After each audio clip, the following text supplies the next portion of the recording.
This episode is with special guest Kerry Maiorca of the beloved Bloom Yoga Studio in Chicago.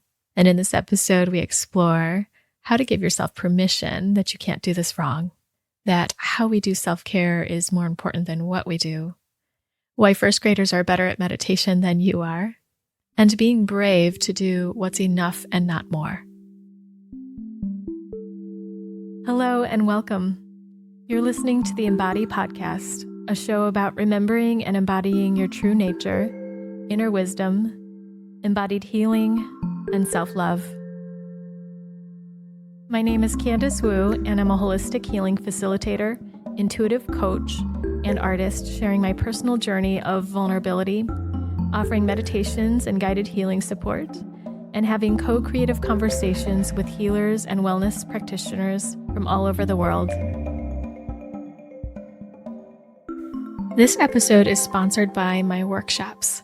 The next one coming up is July 21st, 2019 in Chicago, Illinois, and it's called Restore the Flow of Love.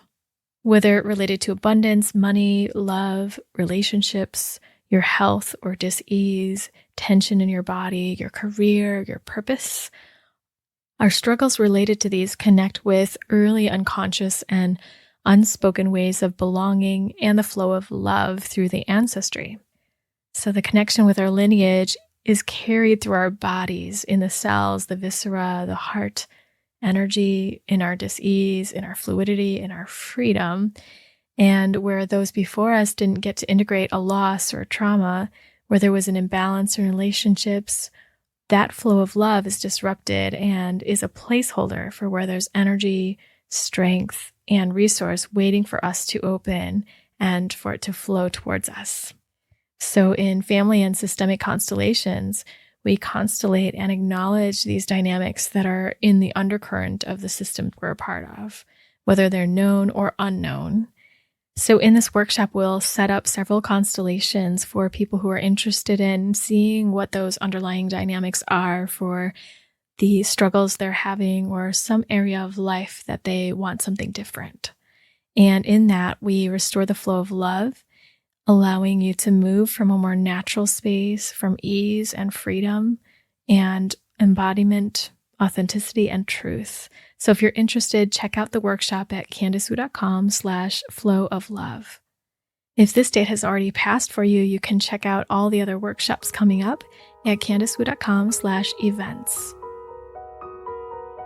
Hello, everyone. It's great to have you, and I'm so excited to share this conversation with Kerry Maiorca today. Kerry's mission is to inspire you to slow down, to breathe more deeply, and to do a little less. She specializes in teaching gentle and restorative yoga, and that's how we met. I loved teaching restorative yoga at Bloom Yoga Studio in Chicago, and the community, all the people, the space, everything that Kerry touches is infused with this spaciousness, this love, and this simplicity of everyone can do this practice. We all can take a deep breath. So I invite you to do this now, to take this deep breath and to slow down. And I invite you into this conversation with Kerry to be nourished. Kerry is passionate about sharing the depths of her practice in an accessible, individualized, and down-to-earth way. And she is also the chair of the board for the Yoga Alliance and has been teaching yoga for over 20 years. She loves mentoring both new and experienced yoga teachers to help them authentically shine in their practice and who they are and as teachers. And in September 2019, she'll be co-leading the Nourished Life Retreat in Aspen. And that is complete with gentle yoga, culinary nutrition classes, and a creativity reboot. And she'll share about that in this podcast, as well as you can check out all that information at kerrymaiorca.com and in the show notes attached to this episode. So with this inspiration of Kerry's presence here, I invite you to slow down right now,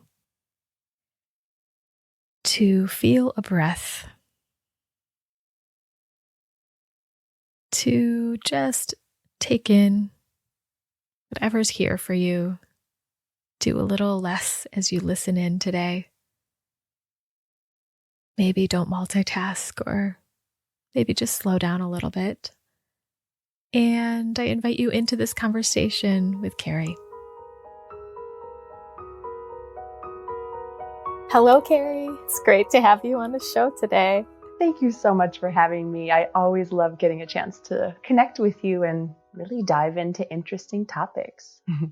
I know we talk about such interesting things. I'm so excited to talk to you. And where I met you was Bloom Yoga Studio, Kerry, and it's this is a studio that has been just growing. The word bloom is just so perfect. It is continually blooming and so lovely. And also you've grown even more into different parts of you. I just would like to open the space for you to share where you are on your journey and what you're doing now.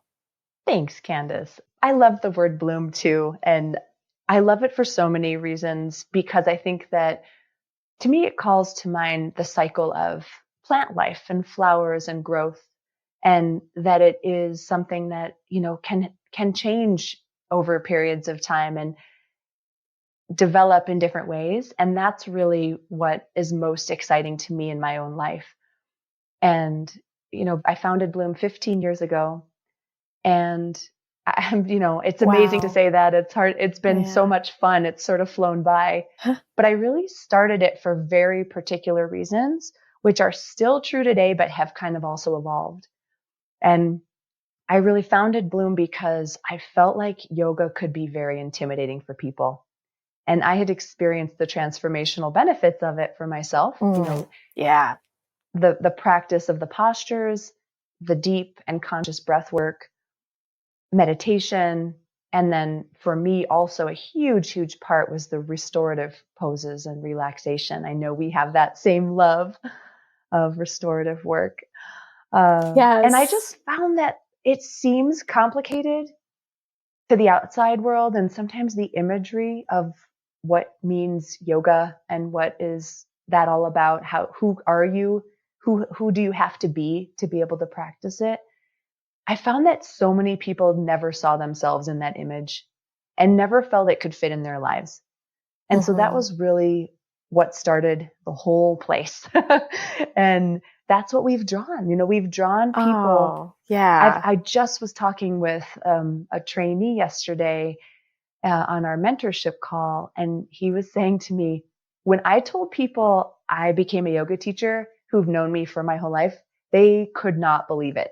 And there's like this barrier that people think yoga is other. And to me, like, you don't need to be able to do anything fancy to be taking a deep breath and slowing down. And that's what I love most about yoga and what I love most about Bloom. And as you said, I really believe in a simple approach, because I think that that's what works for me. If I make it complicated, if I make it other or too esoteric, I don't even ever get a chance to go into the depth, because it just doesn't feel like me. I'm silly. I'm goofy. I, get frustrated. I yell at my kids sometimes and then apologize later. I make bad decisions. I'm a regular person. So I think that's really, like, that is the thing I started it for. And I learned more about that as we've been open, and it's still so true for me today. And, now I'm shifting in different ways, but, that's what I love. That's why I'm still doing this work. It's not because of being able to do any fancy pose. It's not about the splits or balancing on one hand. Like, that is not what I'm about. I'm about slowing down, breathing deeply, and just getting quiet. I feel that, when I was a teacher there, which I just so adore my time there, and being just in that energy and with people there, and also being a student there at times, and just walking in this space is like, I'm able to bring my whole self, like the normal self. It's not like I have to cut part of myself off and only be a certain part of myself to fit into this yoga class. And it's so refreshing. Yeah. I'm really glad that you felt that. And of course, oh my gosh, we were so delighted and honored to have you teaching at Bloom. And oh, you're amazing, because I Thank think you. you really embody that authenticity and also that sort of spacious, slow, deep work that I just, whether I was in your class or just being with you, talking with you, I always come away with that feeling. And it's really inspiring. I love that about you. Thank you. I think restorative yoga gives me even more permission to do that, because it's like, Right. this is the yoga. Like, it gives me the format to even go slower. So it helps me. But as a teacher, Mm. you have to be brave doing that. I think that, the thing I've found, I talk about this a lot with teachers, and just think about this for myself. I've been teaching over 20 years, and still, I sometimes can go into a class and think, oh, they're going to want more. Oh, yeah. And this is this pull that we feel like as practitioners, sometimes we should be doing more, the terrible should. Yep. And as teachers, we worry that, oh, they want their butts kicked, so I better, throw in a few more chaturangas and hold all these strong poses longer. And there is nothing wrong with that. I love exercise, and I love strengthening my muscles and working. And I also feel the yoga space gives us one place in our life where it isn't about that. And so as teachers and as practitioners, we should just seize that and enjoy it, because it might be the only time we get to do it. Slow, soft, and still be yourself. You don't have to be so serious, and it doesn't have to be so sacred. It is simple. It's but profound. Mm. Well, what you're saying, like, it is a brave thing to do that, to like cut through Mm-hmm. the expectations that we have on ourselves, that the outer world might have on us, or what I don't know, somehow it just feels like so distorted. Like, somehow we've distorted this image of yoga that is this doing more, kicking our butts Mm-hmm. place. And Mm-hmm. yeah, there is a level of bravery just to do it simply and to say, no, I'm going to be brave Mm-hmm. and not do more. I'm going to be brave and do the simple thing. And what's so amazing about that, when you do that, whether you're a teacher or as a practitioner yourself, when you give yourself permission to do less, is that as you practice it over time, it translates into your real life. Mm-hmm. For me, this morning, for example, I woke up and I had a plan to do a more active asana practice. And I woke up and I was tired. Like, my body felt a little bit drained, but I still really wanted to practice. And so I thought, well, what can I do that honors how I'm actually feeling? and, Yeah. um, and gets me that sense of connection. And so I decided I was going to practice my meditation and just do restorative only that day. Yeah. And then the funny part was that my youngest child, who's just almost 4, she had another idea, which was she wanted to play with me in the morning. And so my yoga practice became, oh, this is my time to connect with my daughter. I went in, we played babies. We had a lovely time. I got to take a nap because that was part of the game. I was very happy about that. Oh, yeah. And then I said to her, okay, now I need to go do my practice. And so I went in and I sat down and I practiced my meditation for a few minutes. And then in she comes, can I sit with you? Oh. And I mean, how sweet is that? So I open up my blanket. She sits on my lap. I, cuddle her in, and she sat with me in meditation for maybe like 2 minutes, which for an almost 4-year-old is a long time. Yeah. And then she scurried off on her way. And, she got to see me advocating for myself to take time to do quiet and stillness. And then she got to, tap into it for a second. And for me, the me of 5 years ago would have felt frustrated, resentful, and also just sort of like sorry for myself. I woke up early and then my daughter took this time for me that I wanted for my practice. But the real life is always happening. And that's where If yoga is only about achieving the poses and doing something, it doesn't really help you in your real life. You're still going to be bent out of shape when, someone at work does something that bothers you, or your partner, you have a fight with your partner, and you're not going to be able to even see that as the yoga, but that is the yoga.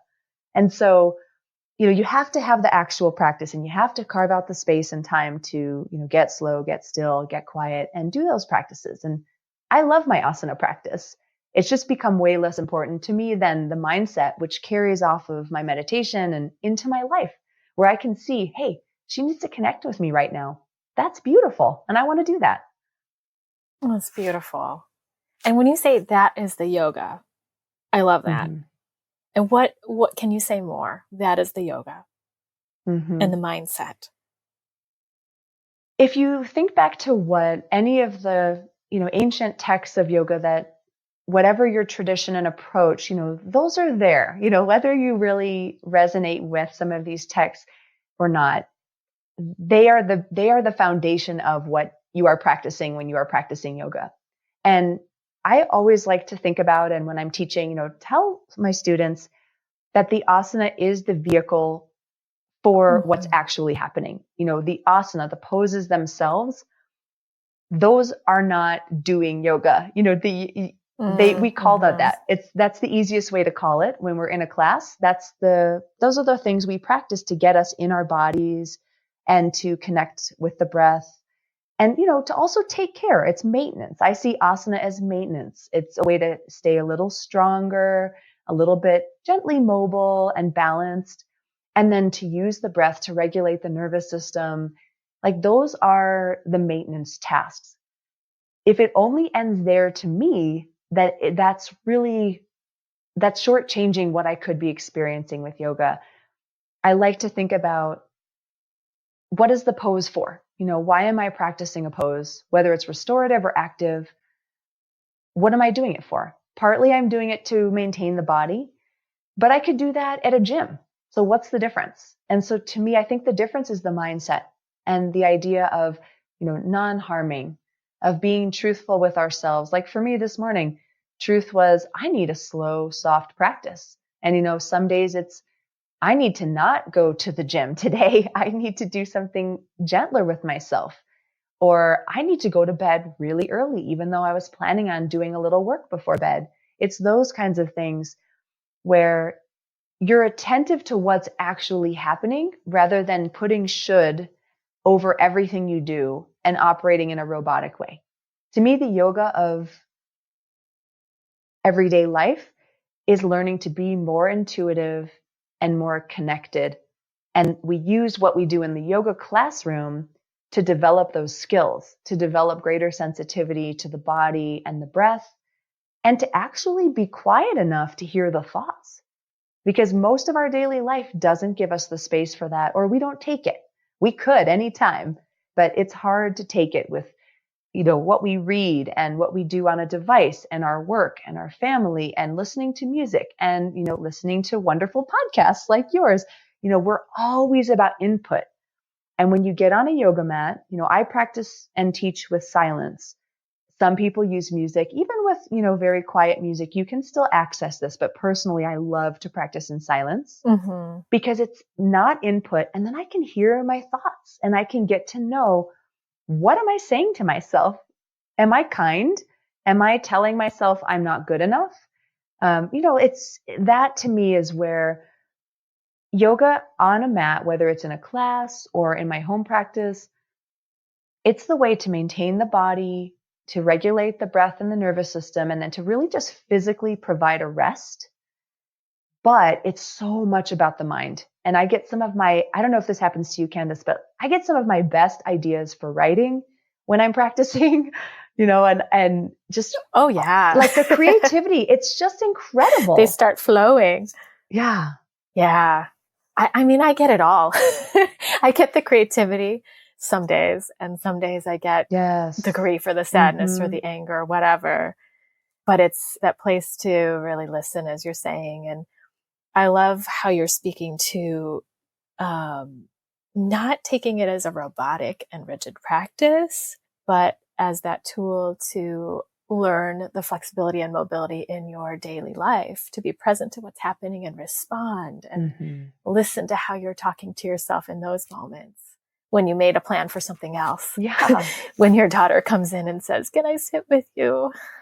And what happens right in that moment and what's needed, and honoring that. And it's so interesting how we have segmented that from the daily life, like yoga is as a separate thing. Yeah. And it's not. I love that. I love what you said about it's about flexibility and mobility in daily life. I think that's so true. And you can see the class or the practice at home as the workshopping. You know, you're developing strength, flexibility in your body, and hopefully it comes with you after you roll up the mat. Yeah. Because life is not perfect. And there's this feeling, I think that there has been this thought kind of running through my head, especially with kids, but you know, whether or not you have kids, everyone has busyness or can have busyness in their life. And there can be these times where you sort of tell yourself these stories, like when I'm not so busy, I'll be more present or I'll be more patient. Or when I'm, you know, when this big project ends, that's when I'm going to really recharge and take time for myself. And my mission is to empower other people and myself, continually remind myself that we don't need to wait until things get perfect to find greater peace and well-being. And that we must prioritize that even in the busiest, most demanding, most stressful times, because otherwise, what's the point? You know, otherwise it is just like you said, it's such a separate thing. And what I like about yoga is it doesn't feel separate to me. It feels so integrated because, you know, it's a reminder, just why not just take a deep breath now? And why not just when you're tired in the afternoon, you know, lie down for 10 minutes and see, you know, I think it's so awesome. It's such a great practical tool. But like you said, it's seen as this other thing that we do when we're wearing yoga clothes. You know, it's like when we have a bunch of props and yoga clothes and we're like in a certain mindset, but it can be so much more than that. Absolutely.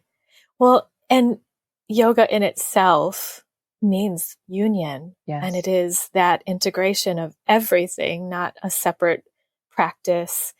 And I love how you're saying this. We don't need to wait until things get perfect to find greater peace and well-being. And I definitely hear myself say at times, like when this week's over, because it's so busy, Yeah. I'll do the X, Y, and Z, or when this ends, or when I'm not so busy. And now I'm just hearing that as you say it, just giving myself the cue that is my signal, that I need to look at how did I get here to begin with? And let's take that breath. Because it happened. That's one part of the practice first. Yeah. Right. It already, like, I got here. I likely created that. Not to blame, you know, not to shame or blame or criticize ourselves, but yeah. I was just reading one of your articles about fear being your CEO, or like not letting fear be your CEO. And it's probably the times I let fear be my CEO that I got there to begin with, where I maybe overloaded again, but to take the breath and just come out of it in the moment. Yeah. And you're so right. It's totally not about blaming in any way. That's not the point, because actually the only way you can ever make a change is if you are aware of it. And that was sort of an interesting thing for me when I first came to yoga. You know, when we first practiced meditation, even in very small doses, I found it to be torturous, because the way my mind was working at that time was a scary place to be, because I was just yelling at myself. I was just berating myself mentally. And, you know, from the outside, you wouldn't have known that. And I've always been a very positive, upbeat, you know, kind of can-do person. But once I got quiet enough, then I was realizing, oh my gosh, I am not nice to myself mentally. And so I think that when you do realize something like that, like, oh man, how did I let busyness take over? You know, I've really tried to remove the phrase when someone asks me how I am. I really try hard not to answer it by saying I'm busy. Oh, crazy busy, so busy, because it does something to me. It activates me in a way that is, I don't want to buy into. Yeah. However, there are times when I look at my schedule in my life and I think, if I could go back and do this again, I would do it differently. I'd structure, take this piece out or space out these big events. Mm-hmm. But being able to say that, even when you're in the moment, you're feeling the stress, you're really feeling like, wow, that was not a decision I would make again. That is powerful. And that is progress, because at a certain point in your life, you had that same scenario and didn't even see it. And so that's what I like to think about whenever I'm having a moment where I'm feeling frustrated with myself and thinking, I wish I would have done that differently, made a different choice. I think to myself, oh, good. I just noticed that.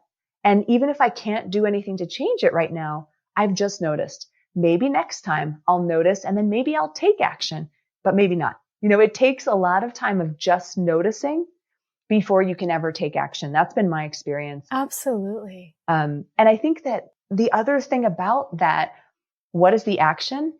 My tendency, I'll speak for myself only, my tendency is one of extremes. And so I am great at being 100% on and just going, pushing, I can just go, I can do it. And then off sleeping, that's really good and easy for, that's like great. On and off is great. It's the in between that's hard. And so I think when we think about us getting to this place where we're super stressed, we're feeling more like that 100% and it's not sustainable, it doesn't feel positive. When we think about, well, what could I do to counteract that or help myself get back to a feeling of normalcy or feeling, rested and nurtured, the tendency is I need, an hour and a half yoga class, or I need an hour long massage, or I need a weekend away, or I need, it can seem like the fix to that is something big. But what I have found and what I'm trying to practice and teach is that the fix can be small. So if I only have 5 minutes to breathe deeply and to just calm myself down, that is really powerful. And if I do that on a more regular basis, I still need the longer thing. I need the long restorative practice. I need time away from everyone to recharge. But on a sort of day-to-day basis, you're not going to have those opportunities, most of us. And so what can you find? You can find small moments to breathe, or you can do a 15-minute restorative pose. That is magic. That's like the thing I wish everyone would do. I tell my teachers so much, like, just set your timer, lie down, take a pose, 15 minutes, and see what happens.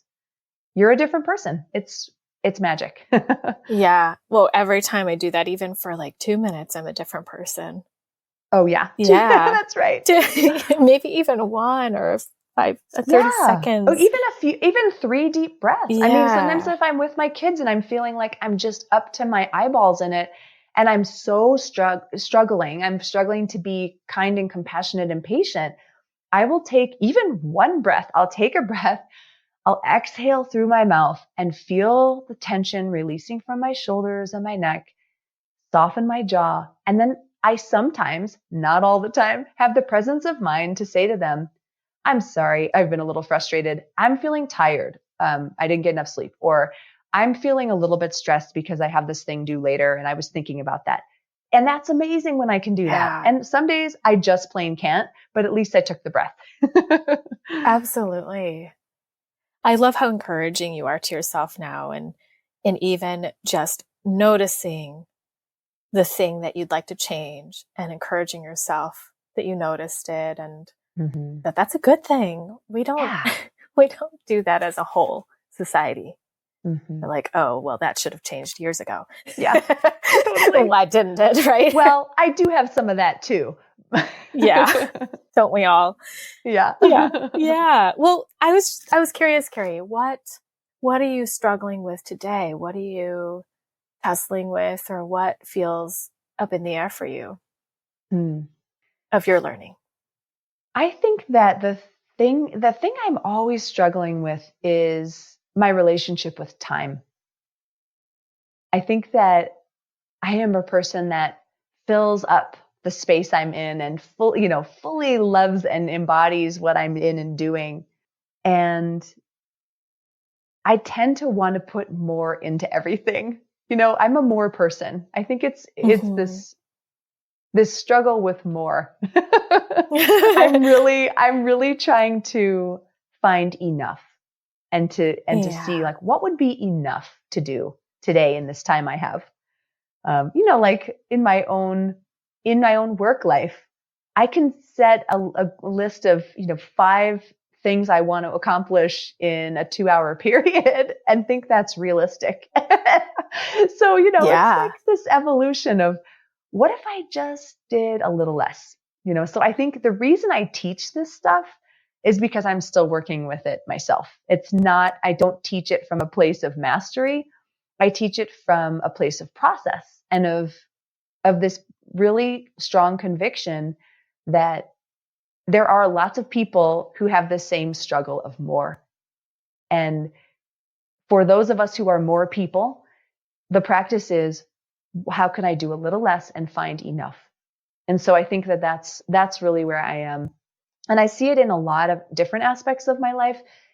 Just sort of my professional goals for myself, with my writing or with, projects I'm taking on, that piece of it. I see it with what I want to try to do with my kids. I see it with my own, personal practice and sort of self-care time. And it's just always this balance. It's like, what would be enough right now? I just take a really nice deep breath with that. How do I do a little less and find enough? I struggle with that too, with time. And the most recent thing that happened for me in my healing process about time is that I found that it connected with my young self. Well, again, right? Like this is like layers and layers of working with this. But here's another piece, like my younger self. It came back to the same thing in a deeper way, that there was a feeling of wanting more time with my mother when I was younger. And there were certain circumstances of perhaps me wanting more anyway than the time could give, but also certain circumstances where she had to be away and doing and working. Certain occasions that when I was an infant and then into young life. And I could just connect with that part of me that it was kind of a life or death feeling, that if I didn't have enough time, it would just feel so terrible. And I needed more. And that just applied to the rest of my life blindly, where I would just fill it with more, but it never really satisfied that. So if filling my time with more was satisfying to the part of me that needed it, then it would have been complete. Right. And I wouldn't actually need more. Right. But still I was needing more. So what was that more that I needed? What do I need more of? What does time actually give me more of? And for me, when I was younger, it would have given me more love, more attention, and more nourishment. And so now I try to just skip to that, the self-loving for my younger self. And then what kind of nourishment do I really need right now? And feel that I can give myself all the time in the world for that is, for me, very healing. Wow. That is so beautiful. I love that perspective. And I think, thanks for sharing that. That's really profound. And I think that regardless of kind of that, whether that feeling is there as a child or as an infant, there's something that's so universal in the part about kind of more love for yourself too. Regardless of where that came from, that's, I really love what you shared. I'm going to ponder that. And I know that what you said about giving yourself more just never does it. It just fills you with more stuff. Yeah. Like it's just more stuff. And sometimes it just becomes even more distractions and more challenges and more ways to take you away from your true self. And I love your choice of the word nourished. And that has become a really powerful word for me. Just in the last few months, I started working with my dear friend, Laura McCall, and she's now we're business partners. And we kind of came together around this concept of what it means to be nourished, because I was thinking about it, sort of like the word bloom to me meant something really powerful. This word nourished, it's obviously it calls to mind food. And, I try to be conscious about what I feed and put in my body, and my children and my husband. Like, I love to cook. That's one of my great passions. And I love to think about food as this really, not just like kind of another should, I should eat the healthy foods that this magazine told me to eat, um, but rather to, again, tap into intuition and to say, like, what would really nourish me, not just my physical self, but just sort of would feel like comfort and love. And so there was that piece of that. And then to me, what we were talking about with yoga, that is the other place that I felt like these self-care practices that have become so important to me. I was doing a lot of the same stuff for many years, like yoga, massage, running or hiking or biking or being in nature or taking a nap or all these different, reading a book, all these different self-care type practices were in my life, but I realized it was with a very different mindset. And you can quote, do yoga or, go get a pedicure or go for a hike. And you can do it in a way that's kind of checked out. Like, there's a way to do those self-care things, but to be a little bit mentally checked out. And they don't have the same impact. It's about how we do them. And so this idea to me is, how can we create a feeling of nourishing our whole self? So of course, with good, healthy food, and then with whatever our movement practices. For me, it's gentle and restorative yoga. And meditation. But then also, like, what are the other pieces of our life that help to nourish us? It's, to me, a connection with nature and being active, moving, being strong, and then also bringing in this sense of creativity. Like, do we have things that are just for pure joy, not work? I'm a person who can get all wrapped up in my work and in my, family's like responsibilities. And then I find I just feel depleted. And so when I go and take time at night after everyone's in bed, I'm done with everything, and I sit down at the piano and I just play piano for a little bit, or I write a poem, or I sit just in front of the fireplace with tea, and I just, not for long. It doesn't have to be an hour. It can be 20 minutes. It can be 5 minutes if that's all I have. But when I bring these nourishing practices in and I think about them from a different perspective, where it's not about, well, I should really get my hike in, or I should really get my yoga in. It feels really different. And you give yourself permission to trust that what you choose to do is going to be enough. I think a lot of times there's a lot wrapped up in why we do these things, like why we practice yoga or do exercise or eat healthfully. A lot of times it comes from this kind of self-bullying, self-shaming place of like, well, if I don't, maybe my body will change in a way I don't like. And, I have been there. I've been through a lot of struggles with that body image and unhealthy, disordered eating and like plenty of things, in my early 20s was a major struggle. And this mindset shift is what enables you to love yourself and to trust that loving and nourishing yourself, your whole self, that is always a good move. You're never going to regret that decision. I love that. Loving your whole self is always a good move. Absolutely. And just to emphasize what you're saying is how we are doing things is the most important, not what we're doing. And yeah, when I hear myself saying, wait, why do I want to do this?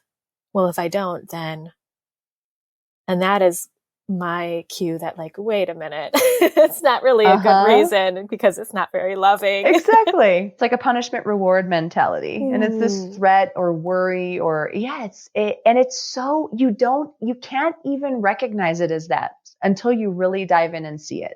Mm-hmm. Because of course, like we know you get one body. So you want to make sure you keep it healthy. But I think that it's really about trust. It's about trusting that you know better than whatever the latest thing has come out in any diet or exercise magazine. Like there's just those things change all the time because they're selling magazines. Like experts are selling books. Like, I think it's a great idea to not put your sort of spiritual development or sort of whole self-development in the hands of someone who's trying to sell you something. Because, you know better. Yeah, absolutely. I try to ignore a lot of things and a lot of input now because, it's just so much. Yeah. Yeah. And it clouds my ability to hear myself. So yeah, Yes. I think that protection from what's just being told to us and fed to us is really important so we can hear ourselves. Mm-hmm. Yeah. Thank you for that reminder that Yeah. we can trust what we know inside and we know better than what someone else might say to us or encourage us even. Sometimes it's not always the right thing, but we need to listen to ourselves. Yeah. And it's also like what you see when you look around and, those around you, you might feel you're trying to keep up and kind of match what someone else is doing. And, as a person who is a competitive athlete, I have a strong competitive drive. And so for me, just like what you're saying, I really have it's a practice of, withdrawal of the senses. It's this coming away from all the input, advice, the sort of keeping up with the, this or that friend or this or that person to say what's really happening right now. And to know that when you tune into that, you are taking care of yourself in the best possible way. And that's that's what you need. Yeah. So tell me more about your Nourished Life Retreat that you spoke of with Laura. Yes. Well, I am so excited about this. So Laura is a culinary nutritionist. She's the founder of Golden Root Nutrition, and I've been so honored and privileged to be able to eat her amazing food.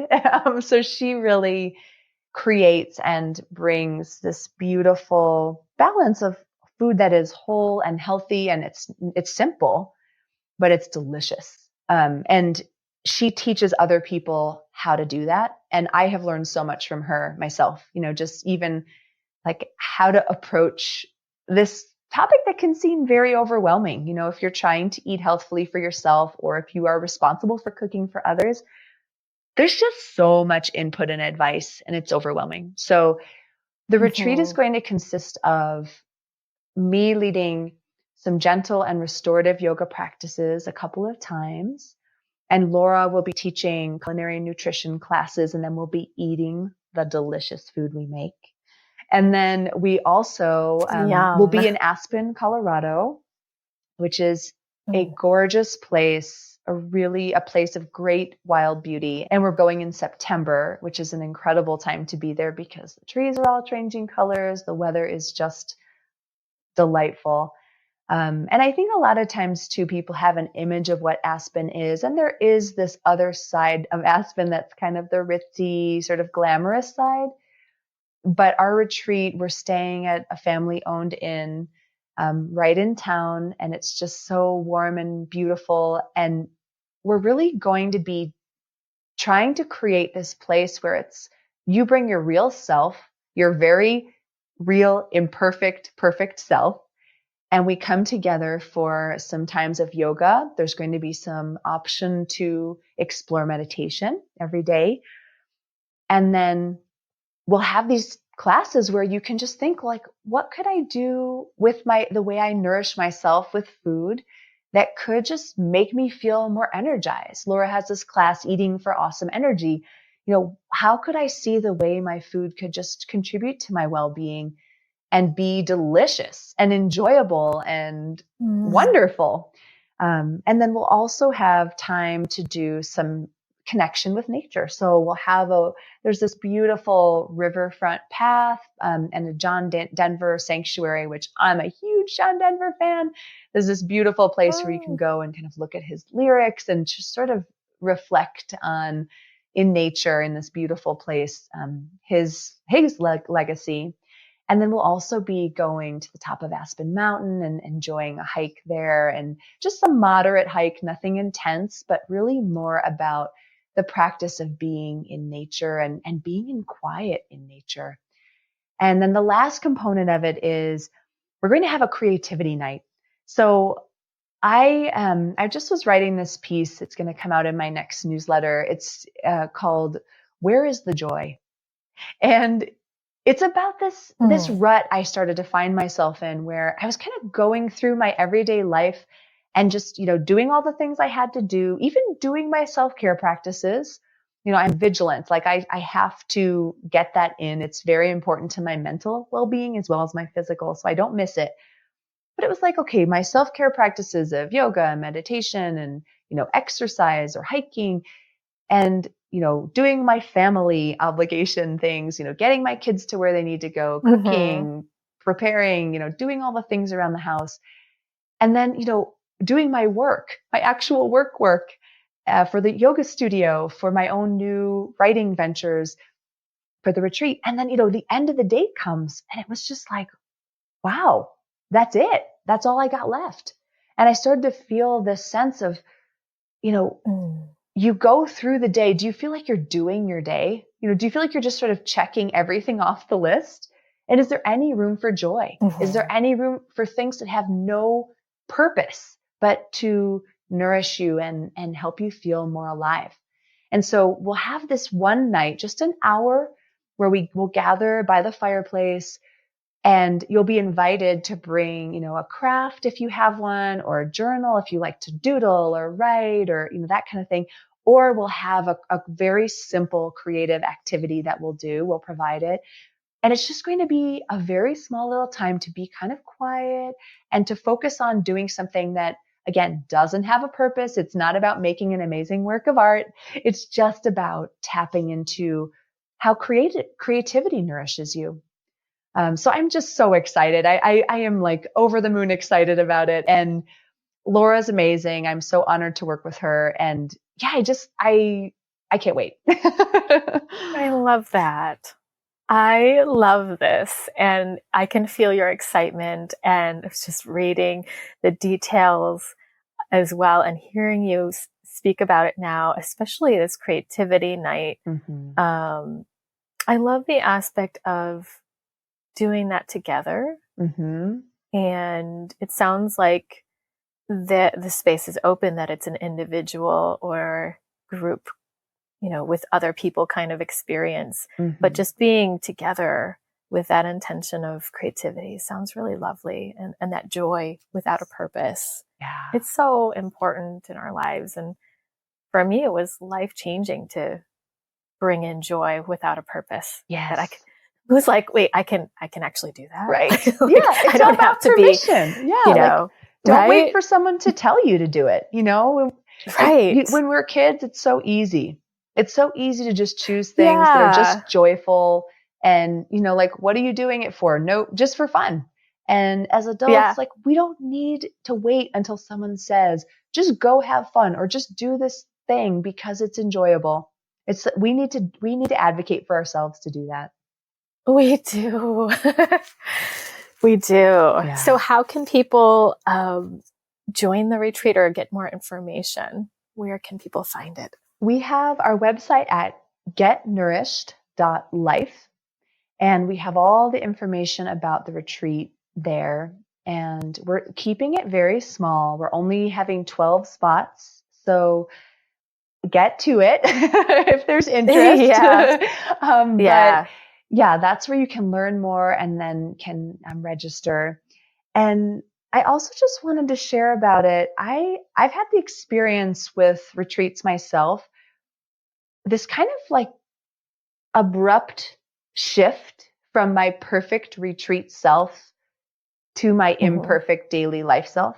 For me, going away from my family, being in control of my time, not having work to do, and eating healthy, delicious food, and doing yoga and meditation, all these things, it can feel like for those few days, I'm like perfect. I'm my idealized self.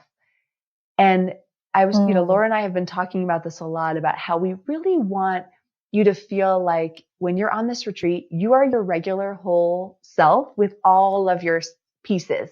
It's about being real, and it's about whatever is going on in your life is still there, and that's okay. And you can still engage in these practices in a way that just feels manageable. So we're not doing 6 hours of yoga a day, and we're not doing, a 3-hour long intense hike. It's like we're doing little mini doses of everything.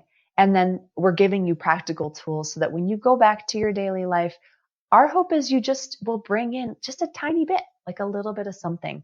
And so I think that, when people feel called to kind of escape, we're really trying to make this retreat not an escape. It's about being in your life, but just trying to invoke some different ways of being with yourself. So we're thinking about it as this, just a part of your life that is this sort of like recharge. We want to recharge the batteries so you can go back to your real life and let some of that nourished spirit infuse your day. I feel that very much. It's like not this getaway escape from reality. It's let's incorporate and let's weave in, and also not make this an experience that's undigestible, but one that's simple. Right. And reminds you of the simplicity being enough, and that you can just bring one little thing into your life and see what it does. Yes. Beautiful. Thank you. I'm so excited for you and everyone that's going to be on the retreat. And I also want to hear about your mentorship for yoga teachers. Oh, thank you. Yes, I am so excited about this. I've been training teachers since 2011, and I love working with teachers, whether they're brand new or now I also lead a gentle yoga teacher training. And so that's for established teachers and helping them really explore this approach I'm talking about, this gentle, softer approach. So I've been doing that for many years. And this winter, I just launched my very first online mentorship program for teachers of any level of experience. And we just wrapped up our first session. And it's a combination of over 4 months, a monthly video conversation around a particular topic. And then I send out a follow-up that kind of talks about the key points. It also includes a 30-minute mentorship call with me directly, one-on-one, which I've so enjoyed those conversations. They've been so rich. And I just really like this. One of my mentors or mentees who was just in the program said, this is like grad school for yoga teachers. And I was like, I love that. Oh, it's cool. just like we're doing kind of, I surveyed a bunch of my, past trainees before starting to say, like, what are the topics that you most need? Like, what do you most need a refresher on, and sort of more support, both from me and from the fellow people in the Teacher Circle mentorship group. And so I kind of picked those topics and grouped them in ways that felt logical and reasonable. But so much of it is, to me, really about being intentional and mindful about what are you doing in your teaching and why. And then, even more important, how's your practice? Because all of us as teachers, the further along you go, it's common for people to lose sight of the importance of their practice and to let their teacher self overtake their practitioner self. And you've got to be a practitioner first. And so the mentorship group is really about all of those things. And we have like a Google group that I offer little sort of tips or reminders throughout the month between calls. And then others share. And oh my gosh, the people who are in this group, they are so wise. I mean, I love it. So it has been a total delight. And I'm going to run another one starting September through December. So I'll be opening that up soon for registration. But I just love it. I love working with teachers to refine. That's so great. Yeah. And you have so much wisdom to share, especially that part where you talked about teaching from your process and from process rather than mastery. I just imagine that helps so many people because we're all in process. We're not done. Yep. And that's exactly whole and right right now. So I appreciate the space you're creating and so glad that you're doing this. Thank you, Candice. Well, and there's one more bit that I'm so excited for on the podcast is that you're offering an experience for people to join into. This will be an extension of this episode. And this episode is going to be found at CandiceWu.com/Kerry, Kerry. And so you're offering an experience or a meditation or some sort of guided practice. Do you want to say more about it now, or do you want to leave it as a surprise as it comes out? I think I'd like to leave it as a surprise. Yeah. As an exploration. That's delightful. Yeah. I love that you offer these. See what emerges. I love that you offer these. I think it's just a great way. I think so much of this type of work can seem really just inaccessible or just sort of mystical or too out there. And like when you offer these experientials, you're taking, I've listened to many of the ones that you've offered. I just think they're lovely. And that you take these ideas and concepts and you immediately make them felt and embodied, just like the name of your podcast. So I really love that you do that. And I'm so excited to share. I can't wait. Thank you. Thank you. And I'm so excited to experience yours. I know that exactly. It's like we talk about these concepts in our minds, and that is the way we can communicate across audio, across, distance and time. And yet the real thing, the real practice itself is the being in it. So I can't wait to hear that and experience that with you. And is there anything else you want to share today? I would like to thank you for having me and to thank you for your friendship and for all of the really amazing explorations that we've had together over the years. I just think I'm inspired by the work you do and the way that you do it in a way that isn't rigid or about kind of perfecting one thing and then delivering it. Again, that sort of robotic nature. But how when I talk with you, I feel more inspired to be more fully who I am. And I love that about you. And so I'm very grateful to you for inviting me to have this conversation in this way. And I look forward to our continued conversations and friendships and to all the different ways that we're going to keep learning more about ourselves. And, and then hopefully in the process, just inspire more people to do that and love themselves more. Thank you so much. That's really touching, Kerry. And I have so appreciated our friendship and our companionship. And every time I talk to you and we exchange our personal lives and what's going on and just what we're thinking about, I walk away with this feeling of, wow, Kerry notices one simple thing, and that just makes such a huge difference to me. And then it gives me that feeling of noticing more of the little things in my life and recognizing how important those are and how that's enough. Thank you. Thank you so much. Thank you, Candice. I really appreciate you. And I appreciate you too. And your wonderful Embody podcast. Thank you. And I do have one more question, if it's okay. Yeah, of course. I would love for you to talk about how first graders are better at meditating than we are. I loved that article.